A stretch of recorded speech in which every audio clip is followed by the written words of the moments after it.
Good evening, I'm Gotti Schwartz, coming to you from Los Angeles. Here's some of the stories we're following tonight. I am filled with rage that we have to have another press conference to talk about our children being killed in their schools. Another shooting spree. The suspected gunman behind the deadly mass shooting at Michigan State University had a threatening note that led school officials to cancel classes hundreds of miles away in New Jersey today. All of this happening as another community prepares to remember 5 years since a massacre in Parkland, Florida. Then it is nothing short of a miracle. 200 hours after being buried beneath Turkish rubble, 2 brothers have been rescued alive. In Florida, Republican Governor Ron DeSantis has been handed broad authority to move migrants to other states, essentially wherever he wants in the country. But is it constitutional? And more than a week after a train carrying toxic chemicals derailed in Ohio, the community still wants answers about potential exposure to toxic fumes.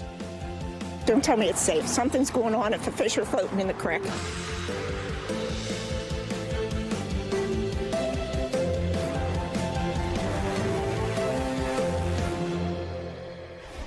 And friends and family are mourning the victims of yet another mass shooting, this time on the campus of one of the country's biggest colleges.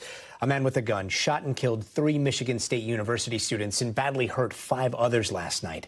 And the names of the students who died are Brian Frazier, a sophomore, Alexandria Verner, a junior, and Ariel Anderson, also a junior. The university's police department identified the suspect as 43-year-old Anthony Dwayne McRae. Police say the man opened fire at 2 different locations on Michigan State's East Lansing campus, Berkey Hall, a social science building, and the Student Union building, which is a short distance away, setting off a 3-hour police manhunt. Now, that manhunt ended, according to police, when McRae shot and killed himself. Investigators still have no motive for the shooting. They also found a note in McRae's pocket with threats against 2 schools in Ewing, New Jersey, where he used to live.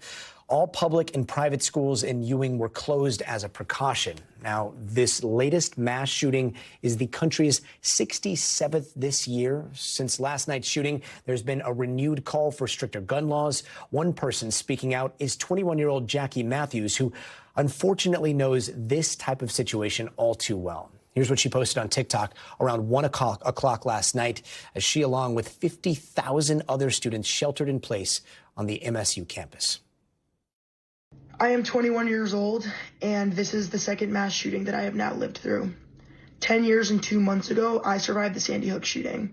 The fact that this is the second mass shooting that I have now lived through is incomprehensible. But we can no longer just provide love and prayers. It needs to be legislation. It needs to be action. It's not okay.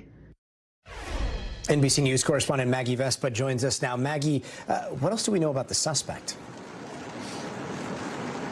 So, Gotti, basically authorities say the suspect is, as you've said, 43 years old. He's Anthony McRae is his name, and that was kind of all the information they could give in that early part of the press conference, because basically, as far as motive goes, which is obviously a key question that everybody has here on campus, authorities were blunt. They said, we don't know at all why he chose MSU. He doesn't have any ties to the school. He's not a staff member here. He is and was never a student here at Michigan State University. So authorities and investigators really being open with the public, saying as much as everyone wants to know why this person from our community chose this campus in particular, they said they just couldn't give that information. Gotti.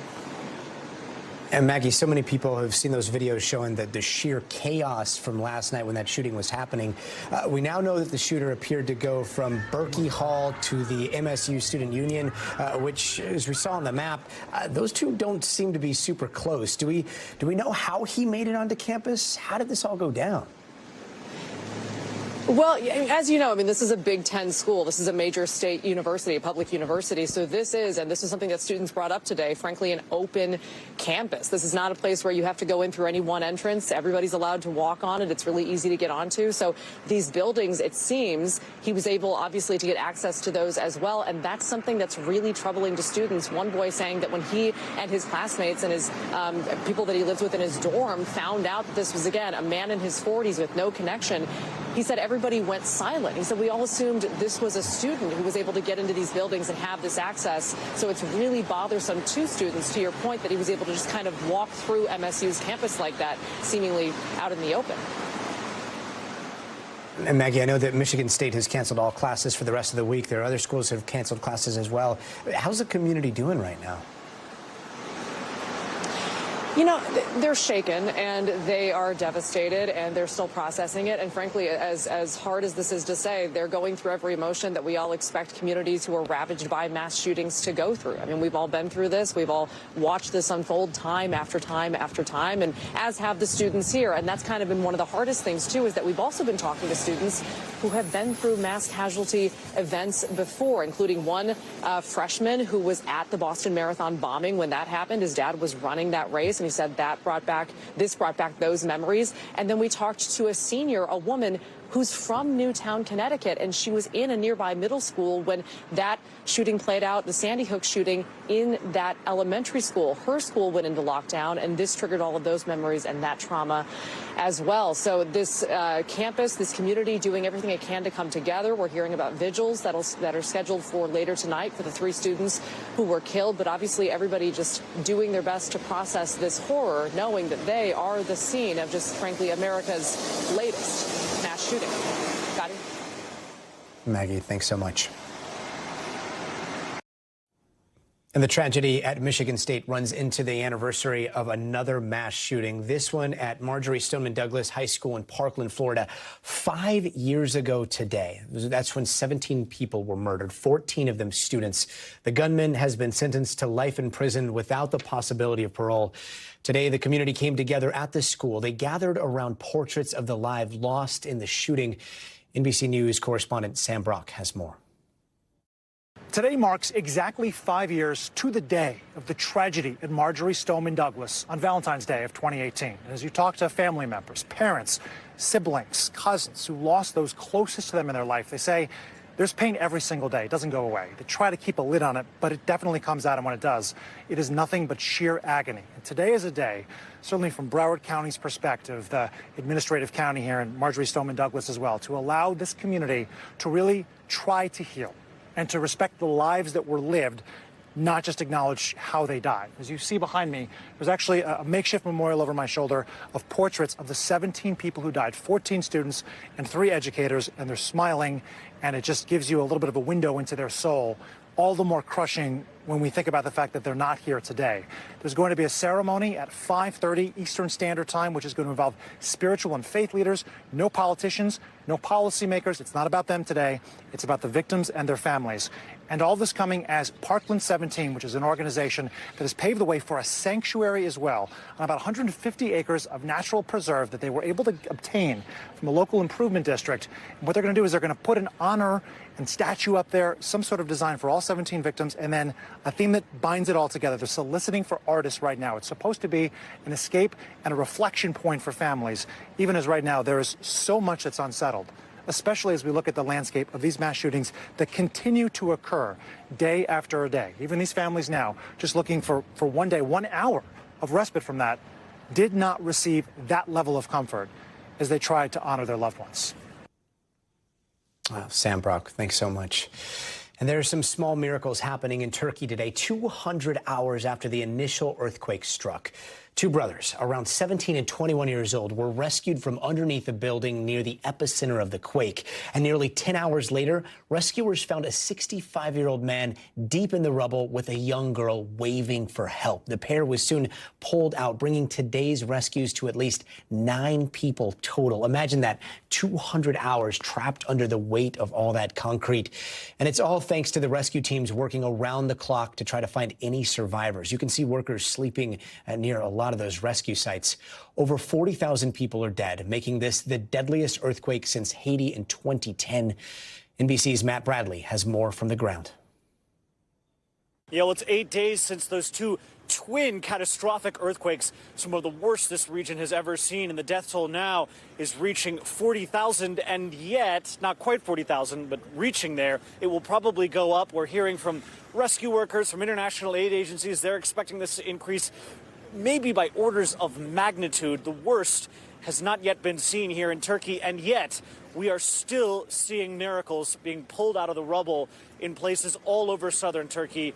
We just heard today that there was a teenage boy, and including 2 brothers who were just pulled out of the rubble, again, 8 days into this crisis. And this is still a crisis, even as rescue workers, we're hearing, are shifting gradually and really without much fanfare or notice from their rescue work into recovery mode. And that's because even though we're still seeing people who are survivors, who are alive, being pulled out of the wreckage, the chances are diminished to such an extent that now it is just so unlikely that so many rescue workers are now just moving into, as you can see behind me, something that looks more like demolition. We've been out here in this particular strip right here in Gaziantep for the past several days. And when we came out here several days ago, there was just a mountain of debris right here. And you could actually see rescue workers with hard hats, with dogs, with sensitive sounding equipment, sometimes even in some places we've been, thermal imaging equipment, trying to look for heartbeats, for breath, for signs of survival. Now, as you can see, that mound has all but gone away, and now it's just a demolition job. They're cleaning up. This is really a sign of the times, 8 days into this catastrophe. Now, we've also seen a positive, slightly positive thing coming out of Syria. The dictator of Syria, President Bashar al-Assad, has just allowed, as of last night, for 2 new openings for humanitarian aid to enter that region of Syria, the region that is occupied by revolutionaries fighting against the regime. This has been a diplomatic issue for the past week, and this will be a big boon to the millions in Syria who have suffered tremendously from this earthquake and, unlike here in Turkey, have not benefited from international aid. Matt Bradley, NBC News, Gaziantep, Turkey. U.S. officials are still trying to get to the bottom of those 3 unidentified flying objects that were shot down over the U.S. and Canada over the last week. And while they're still unidentified, the White House seems to be offering up at least a partial explanation for the first time, saying the objects might be commercial or benign, which raises the question, why do they shoot down these things with a Sidewinder missile over North America, now saying that they may be commercial or benign? And then we heard this from one of our top generals. Take a listen.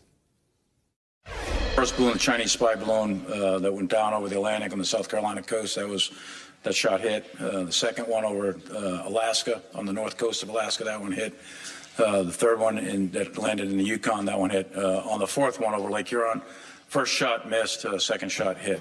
And in this case, the missile landed harmlessly in the water of Lake Huron. We tracked it all the way down. That's right. One of those missiles missed. They had to take another shot. We're going to bring in NBC's Capitol Hill correspondent Ryan Nobles, who joins us now. Ryan, is it just me, or does it seem kind of insane that one of these missiles missed? Is shooting down these UFOs going to be the new policy, or could this be an overreaction?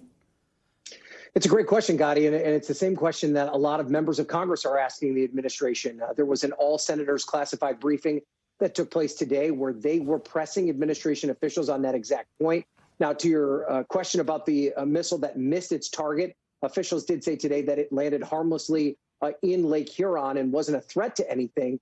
But there is an open question now as to why all of the sudden, after this Chinese spy balloon, which we were told at the time was an anomaly, something that was out of the ordinary, and was eventually shot down off the South Carolina coast, why now all of a sudden there's been this huge uptick in unidentified objects that need to be taken out of the air. Administration officials have said that it has more to do with the concern about the air traffic that could be in the same area than it does any kind of sort of tangible national security threat. But the sense that we got today, talking to all these senators who had gotten some information out of this briefing, is that the administration doesn't really know the answer to a lot of these questions. As you point out, they don't believe they're affiliated with a state sponsor or another government of any kind. They don't believe that they're any kind of serious national security threat in the fact that they're benign. So it could mean that they're part of a university experiment, a weather balloon, something along those lines. But then the question is asked, Gotti, these type of devices are put into the atmosphere all the time. Is the American government now just going to shoot them down on a regular basis? And so what members of Congress are asking for is a policy. How is this going to work going forward? And if so, do you need congressional support to accomplish that mission? It seems as though at this point they haven't been given a lot of clear guidance on that. And then one other point about that, Gotti, these senators told us today that about 95% of what they were told in this closed-door briefing, they believe could be shared with the American public. And they're really concerned that this vacuum, this lack of information between what the administration knows and what they're willing to share with the average American is just leading people to just fill the void with disinformation. And they think that's a problem. And so they want the administration to tell us a heck of a lot more about what they know. I know we had some of our cameras outside right as they came out. Let's listen to some of those senators after they left that classified briefing a little bit earlier. President Biden owes the American people an explanation. President Biden should speak on camera directly to the American people today. I have a better understanding, but the American people need and deserve to know more. They can say what they know, what they don't know, and don't reveal sources and methods. That's what the American people want. When you don't provide information and there's a dearth of information, it can lead to wild speculation. And Ryan, I just can't get that figure out of my mind. $400,000, $500,000 for each one of these Sidewinder missiles. There were two at least that were used on this last one. This thing's traveling 20,000 feet. It's not going very fast, maybe the speed of the wind. Isn't there any other way that they could maybe get close to it, take a look at it, maybe use something less kinetic to take it down? I mean, I know that they're trying to see what these things are. Blowing them to smithereens with a Sidewinder missile seems kind of counterproductive.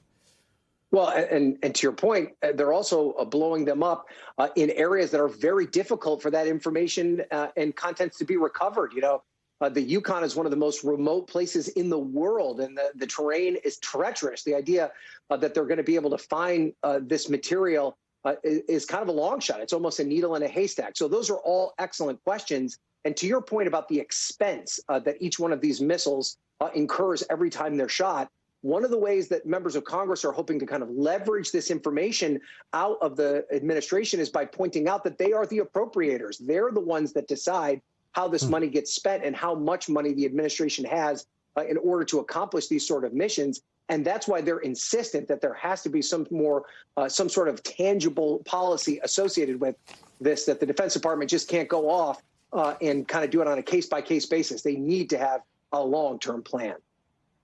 Yeah, hopefully we'll get some more answers soon. Thanks so much, Ryan. Thank you. And still to come. I am not paying $4.79 for an apple. Want to guess how much? $15. I don't understand how families are going to keep doing this.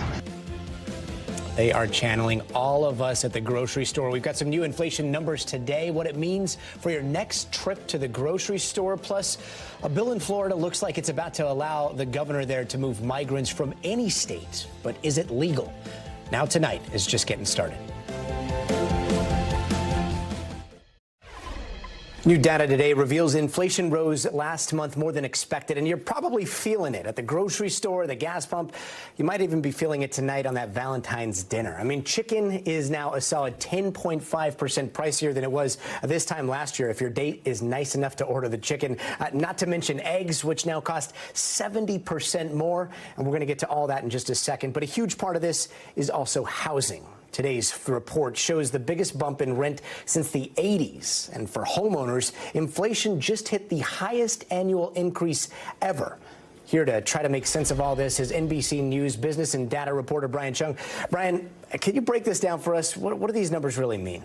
Gotti, what these numbers really mean is that it's still really expensive for Americans to go out and buy anything right now. Prices 6.4% higher in January 2023 than they were in January 2022. And that is indeed an improvement from the 9.1% pace that we had seen in the summer last year, but certainly far away from the 2% that economists say is healthy. Now, as you mentioned, housing, just the cost of putting a roof over your head contributed to about half of the increase that we saw in the month. But you have to remember food also more expensive. Food at home, 11.3% more expensive on a year-over-year basis. And while you're mentioning Valentine's Day, candy up 1.7%, stationery up 0.5%, and wine at home also up 0.5%. Certainly more expensive to have that date tonight.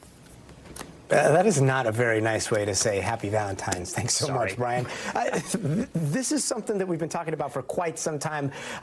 Is this inflation increase possibly an indication that the Fed's interest hikes are not working in the way that they're supposed to?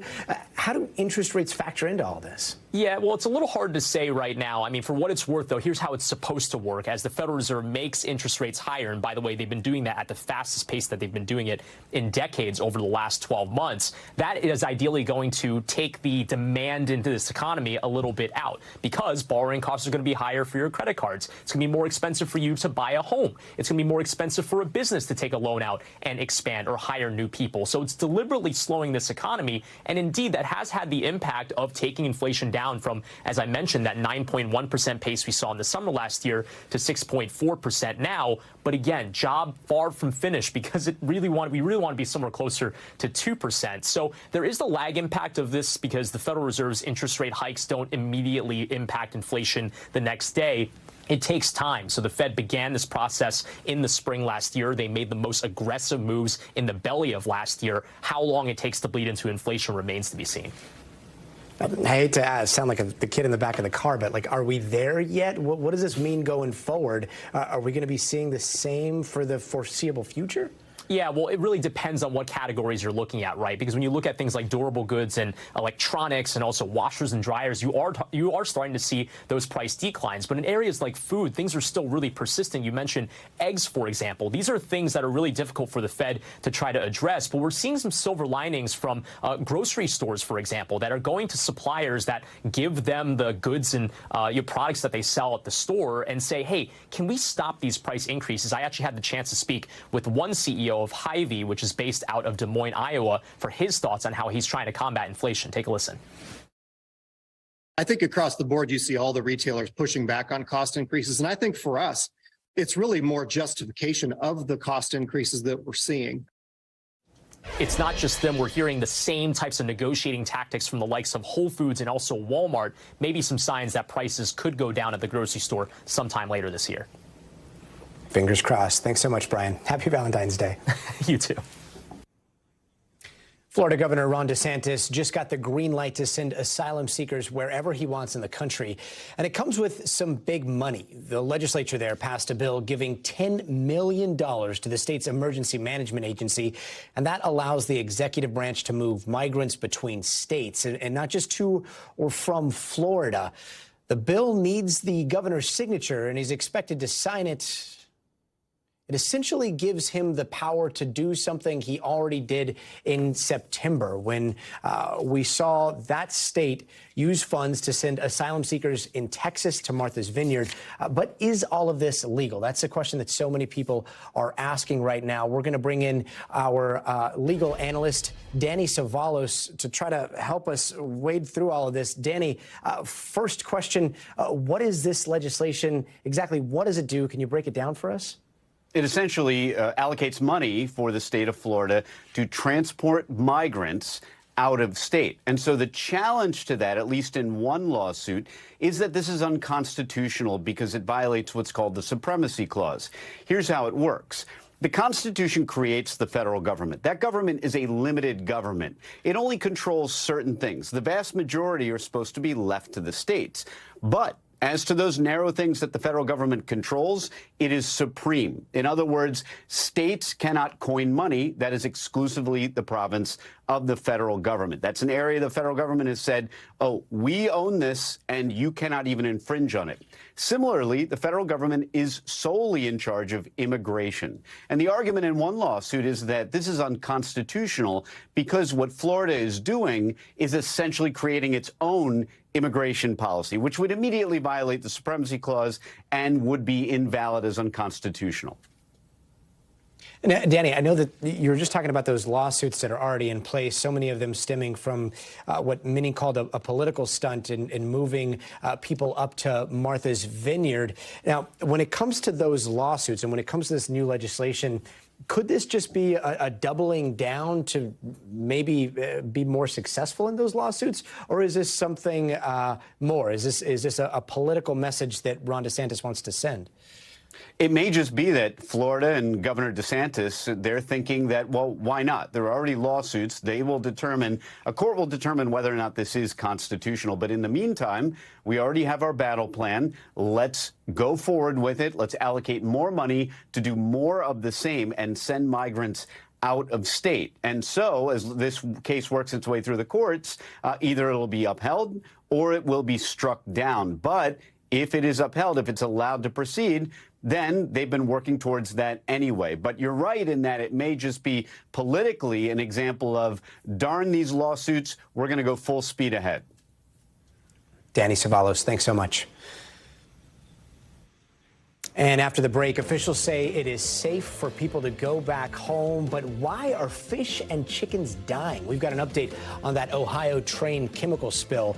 But before we go, you got to see this. The world's tallest Happy Valentine's Day greeting. It is shining bright in South Florida on the Paramount Miami World Center skyscraper.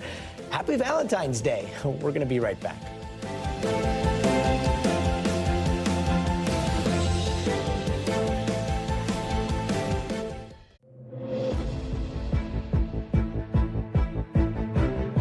It's time now for some of the big headlines we're watching tonight. California's oldest Senator Dianne Feinstein will not be running for re-election next year. The 89-year-old made the announcement today and says she plans to remain in office through the end of her current term. Former South Carolina Governor Nikki Haley has announced her 2024 presidential campaign. She's now former President Donald Trump's first opponent for the Republican nomination. It's time for a new generation of leadership to rediscover fiscal responsibility, secure our border, and strengthen our country, our pride, and our purpose. New Mexico State has fired its men's basketball coach after hazing allegations. The announcement was made today in a letter sent to the school community. Now, this comes days after the school canceled the rest of the team's season. Among those disturbing allegations includes one about a player that was hazed in a locker room for several months. California will try to enshrine marriage equality in the state constitution. It comes 15 years after Proposition 8, which banned the state from recognizing same-sex marriage. And although 10 years ago the Supreme Court cleared the way for same-sex marriage in the state, the amendment is still on the books. That worries advocates who think the court may revisit the case that legalized gay marriage across the United States. And we found out who won the over $2 billion Powerball jackpot last fall. California lottery officials say his name is Edwin Castro. Winners in some states can choose to stay anonymous. California laws do require officials publicize the winner's name. Castro says he chose the cash option. His payout, just under $1 billion. It has now been a week since people who live around East Palestine, Ohio, have been allowed back into their homes after that train derailment and after seeing that giant black plume of smoke rising above their community. So many there saying they haven't felt safe. And now the Ohio Department of Natural Resources says there has been a significant environmental impact. Over 3,000 fish have been found dead in 7 miles of surrounding streams, causing some serious concern for people who live in the area. Don't tell me it's safe. Something's going on if the fish are floating in the creek. The EPA says it has screened nearly 400 homes for hazardous chemicals in the air. So far, nothing has been found. Meanwhile, Ohio Governor Mike DeWine says the train was apparently not designated as a high hazardous train by the railroad company. Therefore, no one in Ohio was notified of the chemicals on board.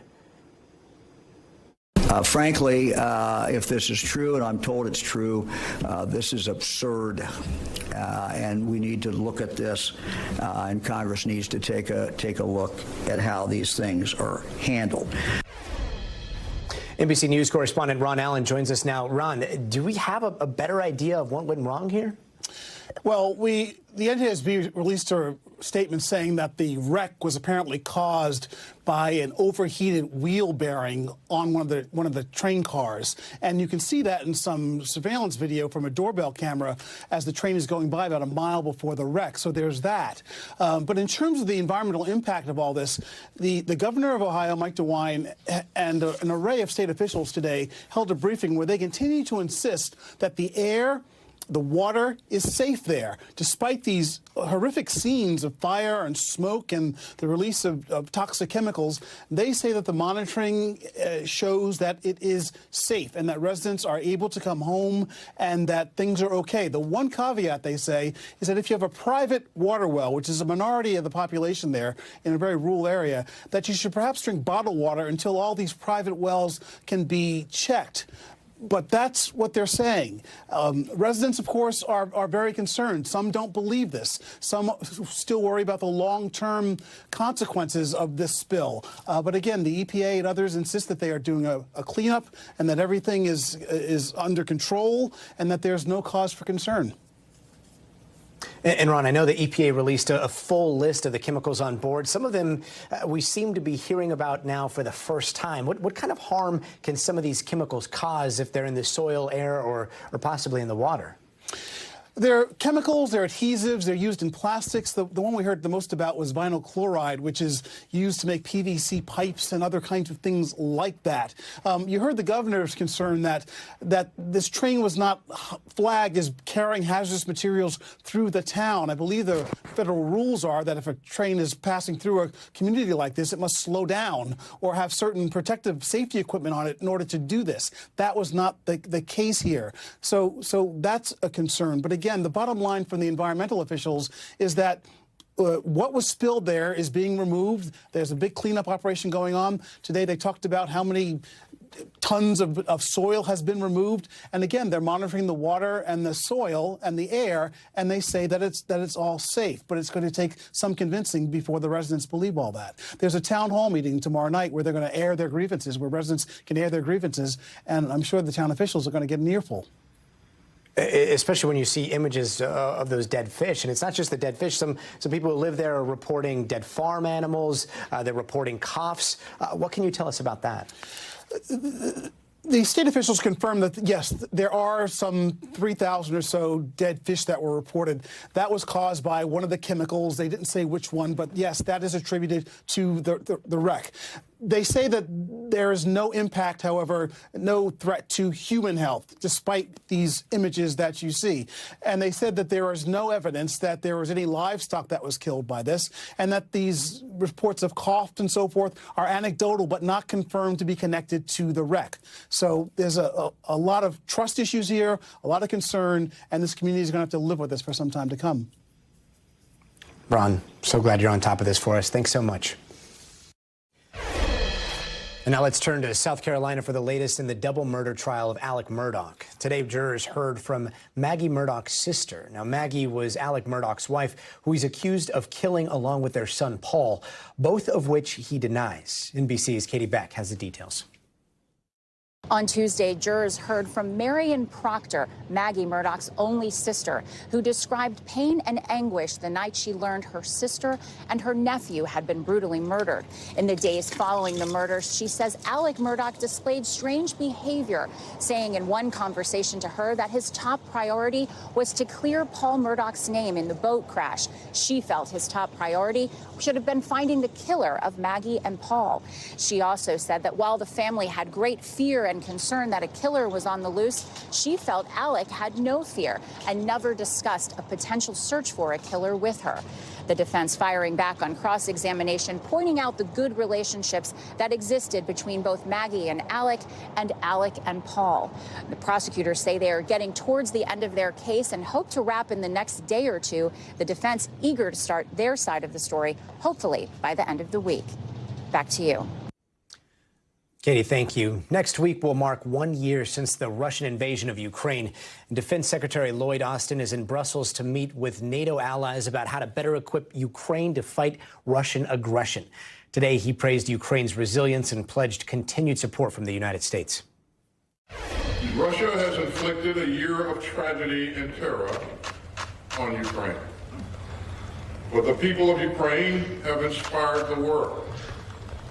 We deeply admire the resilience of the Ukrainian people and their determination to defend their territory, their sovereignty, and their freedom. Together, we have made clear that we will support Ukraine's self-defense for the long haul. And we will move out with the urgency that the moment demands. This comes as NBC News reports that the Biden administration is preparing to announce a new round of aid for Ukraine. NBC's Raf Sanchez has more from Kiev. Got a U.S. Defense Secretary Lloyd Austin meeting in Brussels today with his Ukrainian counterpart, as well as defense ministers from across the NATO alliance. Now, the Ukrainians had high-tech weaponry on their minds, specifically F-16 fighter jets. They say they need combat aircraft to face off against this new Russian offensive in the east and to protect their cities from what has been an onslaught by Russian missiles, self-destructing drones in the skies. There was no breakthrough at this summit in Brussels on the question of combat aircraft, but the NATO ministers had something much more low-tech on their minds, and that is the question of artillery shells. The Ukrainians are burning through some 7,000 artillery shells every single day as the fighting intensifies on the Eastern Front, and NATO is very concerned that that is a higher rate than they are able to produce these shells. They're worried if the fighting continues like this, not only may the Ukrainians not have enough ammunition to continue the fight, but NATO itself may be running low on artillery that it would need for any potential conflict.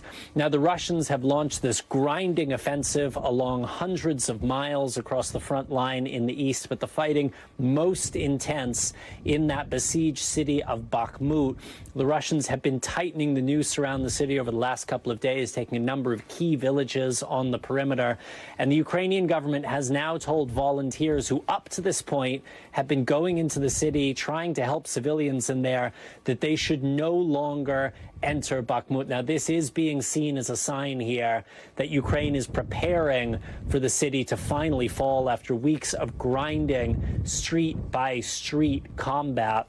The fall of Bakhmut would be a highly symbolic victory for Vladimir Putin, but not necessarily a strategic one. And the Ukrainians have lines and lines of defense west of the city. But this is a critical moment for the battle in the east as the one-year anniversary of this war looms. Gotti. NBC's Raf Sanchez, thanks so much. And I know it's winter, but is your heating bill getting a lot higher than normal? Some people are seeing their bills double. We're going to explain why. Plus, the CDC is out with some pretty alarming data about teen girls experiencing overwhelming violence and trauma. So what's behind the tragic spike?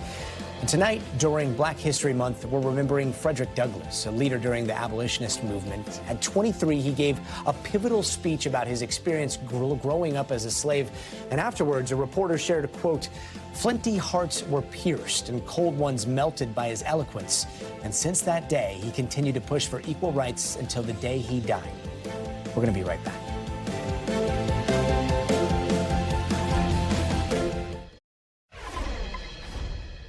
In the winter, we expect to pay a little bit more for heating our homes, even here in Southern California, where it's a little chillier than normal, meaning we expected to see our gas bills a little bit higher. But some Californians were not prepared for how significant that increase was going to be.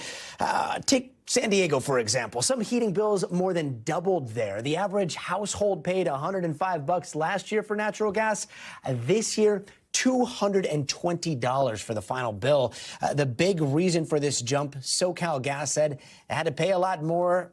They say that they had to pay 3 times as much for natural gas in January compared to last year. And that number shrank a little bit in February, but it is still higher than last February when the gas company pays more. And they say that when they have to pay higher bills, customers have to pay higher bills, too. So we want to talk to the experts on this one, get a second opinion. Severin Bornstein is a professor at the UC Berkeley Haas School of Business and a faculty director at the Energy Institute at Haas. He joins me now. Professor, usually you expect to see a big warning or something before a massive jump in the price of gas. What happened in the supply chain? What's going to come next? Well, what happened in the supply chain was all about the West Coast and getting gas out here. The West Coast, California, Oregon, Washington, we don't really produce much natural gas.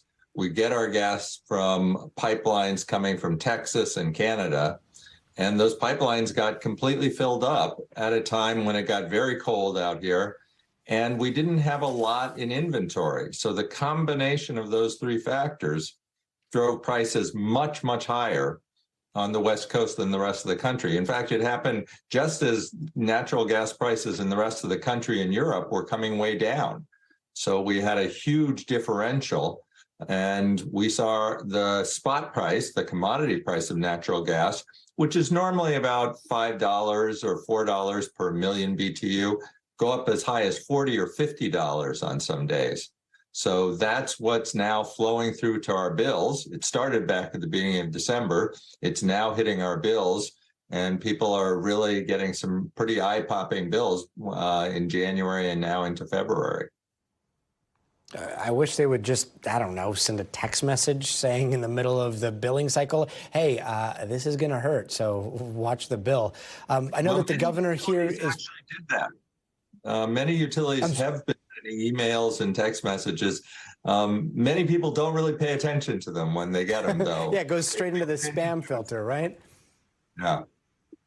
I guess we have to go back in and put those alerts on there. I know here in California, the governor has been calling on the federal government to investigate why these prices are so high.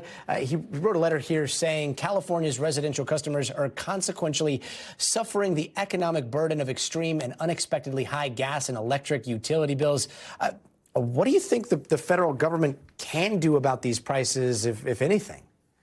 Well, I think they should be investigating. There's actually some history. 20 years ago, there was a famous case when a pipeline company had a problem, had a disruption to the pipe, as they have had this year, but they actually made it worse by restricting the output in order for a subsidiary of the company to make more money.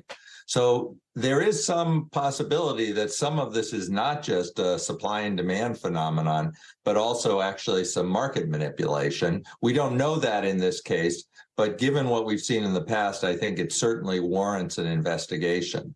And if that happens, 20 years ago, we actually got a very large rebate from the pipeline company for the damages caused.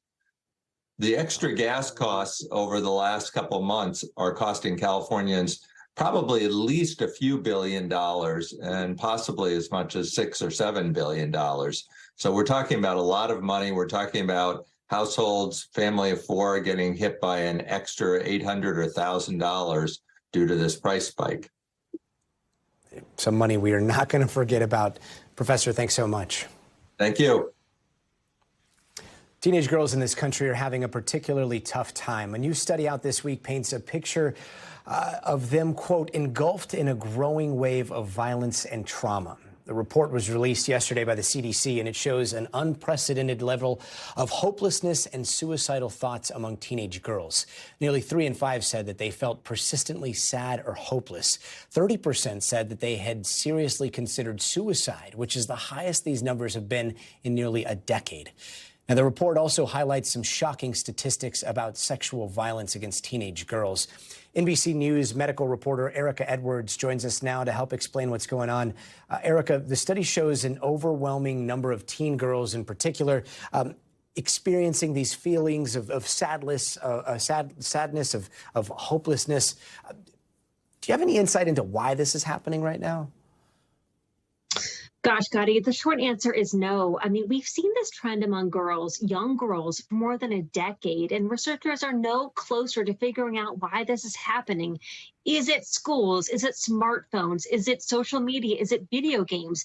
These are questions that we need to have answered.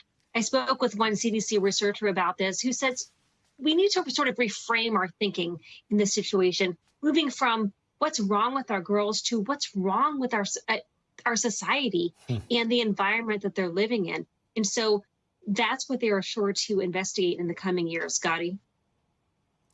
In terms of these statistics, what really jumped out to you? Oh, gosh, the findings on sexual assault among teen girls, full stop. More than 1 in 10 teenage girls said that they had been raped. We don't know whether girls are simply more likely to report these situations, whether they're more comfortable with that, especially after the Me Too movement. But the point is, from 2019 to 2021, the percentage of girls saying that they were raped went from 11% to 14%.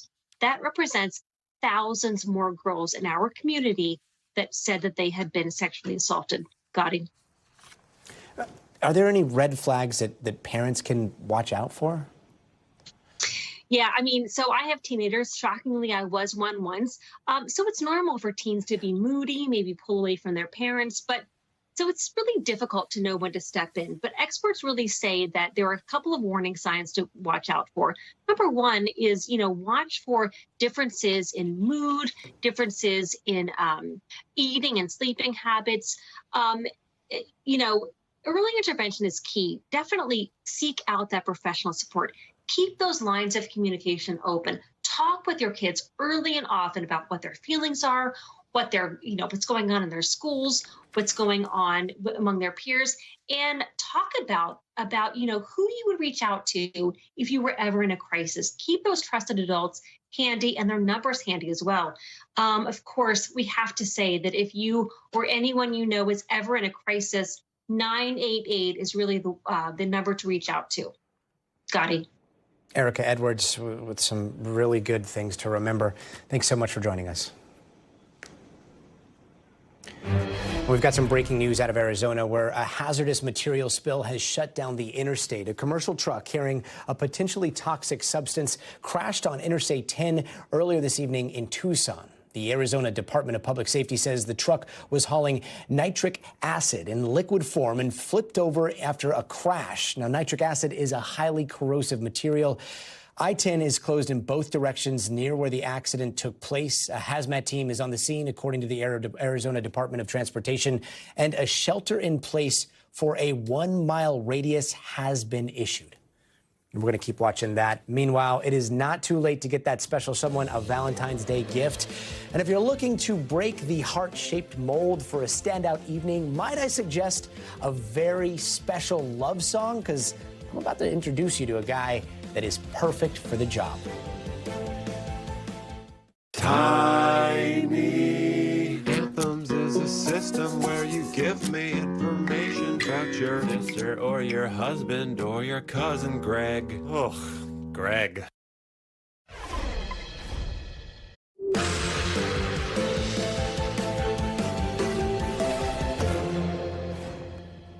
And finally tonight, this is never something that you want to hear on this very special day, but my deepest apologies to everyone out there on this Valentine's Day, because we're about to show you the Valentine's Day present all of us probably should have gotten our loved ones. There's flowers, there's poems, but as you're about to see, it is hard to top getting a love song composed, written, and played just for you. And that's exactly what one man in Oregon has made his life's work. I think we know how this story begins. In a tiny basement studio in Portland, Oregon. All social decorum is abandoned at sea, 'cause though the place is empty, she moors next to Dev's seat. There's something special about the lyrics floating in the air. They're still strangers at this point, though they've been here 1,000 times. This modern-day bard is writing ballads about ordinary, everyday people.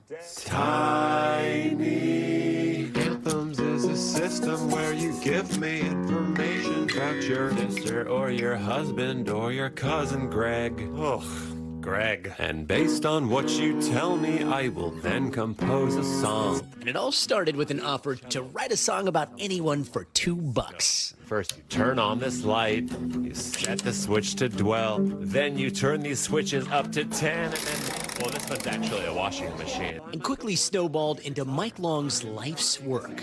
Today, Mike charges about $300 per song, putting more than 20 hours each into the composition. There's just like something absurd about what I'm doing that just makes me want to keep doing it. Dev's a grain and gristle when Sid comes sailing in. He's now written and composed hundreds of tiny anthems, each created for an audience of one. I've never experienced a gift like that before in my life, and I imagine I may not ever again. Incredible, one of a kind. It's all downhill from here. For Dev Sirk and Sid Snyder, Tiny Anthems has become the soundtrack of their lives. There are very few people in this world that have a love song written about them. That is so true, and we have 3 of them. And Mike's creative process can be as unpredictable as his lyrics. His orchestra, just about anything that makes a sound. And watching him create music from thin air is simply magical. moments later, yet another sound ready to celebrate that indescribable essence that makes each one of us so unique. If you get close enough to a person, you'll find something to love about them.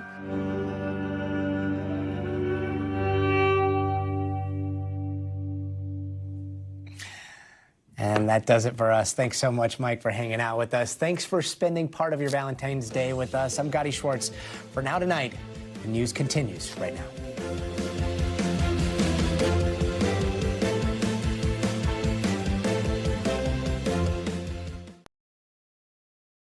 Thanks for watching our YouTube channel. Follow today's top stories and breaking news by downloading the NBC News app.